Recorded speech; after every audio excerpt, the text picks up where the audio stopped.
రాజకీయంగా మాట్లాడతలేను. ఇది ఫస్ట్ ఒకటి టన్నెల్ మొత్తం ఎన్ని కిలోమీటర్స్ ఇది?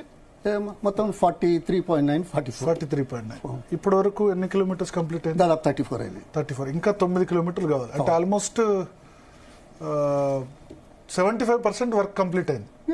33 ఏమన్నది కానీ. ఓకే. ఇప్పుడు మీరు ఇరిగేషన్ మినిస్టర్ గా ఉండగా ఎంత వర్క్ కంప్లీట్ అయింది అప్పుడు స్టార్ట్ అయినప్పుడు? ఇప్పుడు మొత్తం 33లో 22 పైచీలకి అయింది. 22 పైచీలకి బిట్వీన్ అంటే 2009-10 లోపే 10 వరకు మీరు ఇరిగేషన్ రాజశేఖర్ రెడ్డి చనిపోయేంత వరకు ఉన్నారు. 2014 వరకు 2009లో సమస్య అయింది. మళ్ళీ ఓకే, ఇది ఇన్లెట్ నుంచి వాటర్ రావడం వల్ల ఆగింది. తర్వాత మొదలు పెట్టారు ఇది. సో 14లో అంటే మీరు ఫస్ట్ టర్మ్ అప్పుడు ఉన్నంత అదే ఫస్ట్ టర్మ్ కానీ సెకండ్ టర్మ్ ఐటీ మినిస్టర్ ఉన్నప్పుడు కూడా ఏదైనా కానీ 10 years లో ఒక 21-22 కిలోమీటర్స్ మెజారిటీ అప్పుడే. తర్వాత 11 కిలోమీటర్లు 10 కిలోమీటర్ల పైచలకు ఇప్పుడైనా 32-33 అయింది. ఇంకో 9-10 కావాలా? సో ఇంకా 75% వర్క్ కంప్లీట్ అయింది. ఇంకా 25% కావాలి. దానికి అంటే మీరు చెప్తున్న దాని ప్రకారం ఎన్ని రోజులు పట్టొచ్చు? ఇదే అంటే నార్మల్ గా ఇప్పుడు ఈ ఇష్యూ రాకపోతే అదే రోజుకు 3-4 మీటర్ల కంటే ఎక్కువ చేసే అవకాశం లేదు. ఓకే, ఎవరు ఏ ప్రభుత్వం అయినా ఎవరైనా ఎంత నిపుణులైనా అంటే 1 కిలోమీటర్ తవ్వాలంటే 200 నుంచి 250 రోజులు పడుతుంది. 250 days. సంవత్సరానికి 2-3 కిలోమీటర్లు చేయొచ్చేమో. సంవత్సరానికి 2-3 డిపెండ్ కావాలి. 2-3 అది that's not important. But it's decided by the machine, it's decided by the geological this thing, it's decided by the excavated material. One second. Excavated material that has to be transported, and it is also depends on the leakage of water that has to be siphoned out. Okay, so ఇప్పుడు ఈ issue కనుక రాకపోయినా సరే ఇంకో 4 సంవత్సరాలు పట్టేది మీరు చెప్తున్న దాని ప్రకారం. 9 కిలోమీటర్లు ఇంకా కావాలంటే 4-5 అది కూడా డబ్బులు సరిగ్గా ఇస్తే. ఇప్పుడు మాట చెప్తున్నా, వాళ్ళ కాంట్రాక్టర్కి ఇచ్చే డబ్బులు మొన్న ఇచ్చారు 83.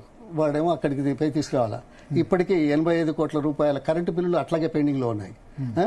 సరే, ఉత్సాహం ఎట్లా వస్తుంది చేసేవాళ్ళకి? పనైనా ఎవరు ఎందుకు చేస్తారు? ఒక పైసా సంపాదించామనే కదా. సంపాదించడానికి చేసే కార్యక్రమంలో మన బాధ్యత మనం తీసుకుంటే వాళ్ళని మరింత ముందుకు. మొత్తం అమెరికా కదా, అమెరికా కంపెనీ కదా రాబిన్స్ అని ఉన్నది. నేను కంపెనీలో 3 రోజులు ఆ టీబీఎంలు చూశాను. నేను చూస్తే నాకేం అర్థమవుతుంది, ఓన్లీ చూడడానికి పోయినాను. ఏదో సంతోషం కాదు, చేయాలి అనే దాని మీద పట్టుదలతో పోయిందే. కానీ మనం అంటే ఇండియాలో టెక్నాలజీ ఉన్న సంస్థలు లేవు. మోస్ట్లీ ఇది యుఎస్ కంపెనీస్. అంటే చిన్న బోరింగ్ ఉన్నాయి, ఎందుకు చిన్నవి ఉన్నాయి. ఇది పెద్దది కాబట్టి, వరల్డ్ లో లాంగెస్ట్ అండ్ బిగ్గెస్ట్ డయామీటర్ కాబట్టి మనం ఒక చారిత్రాత్మక ఘట్టం అవసరం ప్రజలకు అందజేసే దాంట్లో why not the best technology? It may cost little more.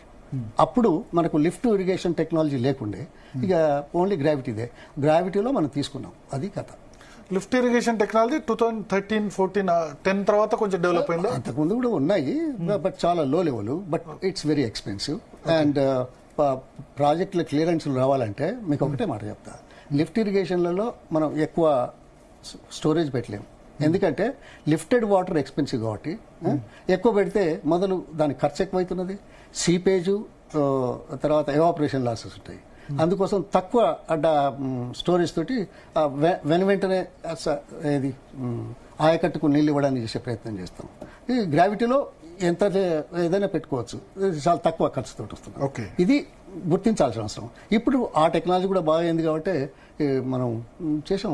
Godavari lift irrigation project మీ కాన్స్టిట్యున్సీలో మా 16 రిజర్వాయర్లు 14 రిజర్వాయర్లు అదే 16 రిజర్వాయర్లో 14 రిజర్వాయర్లు పాత జనగాం తాలూకా. స్టోరేజ్ తక్కువ, అవి స్టోరేజ్ తక్కువ ఉంటాయి ఎందుకంటే లిఫ్టెడ్ వాటర్ కదా. అది వేరే కాళేశ్వరంలో ఏం చేసామంటే, ఎట్లాగో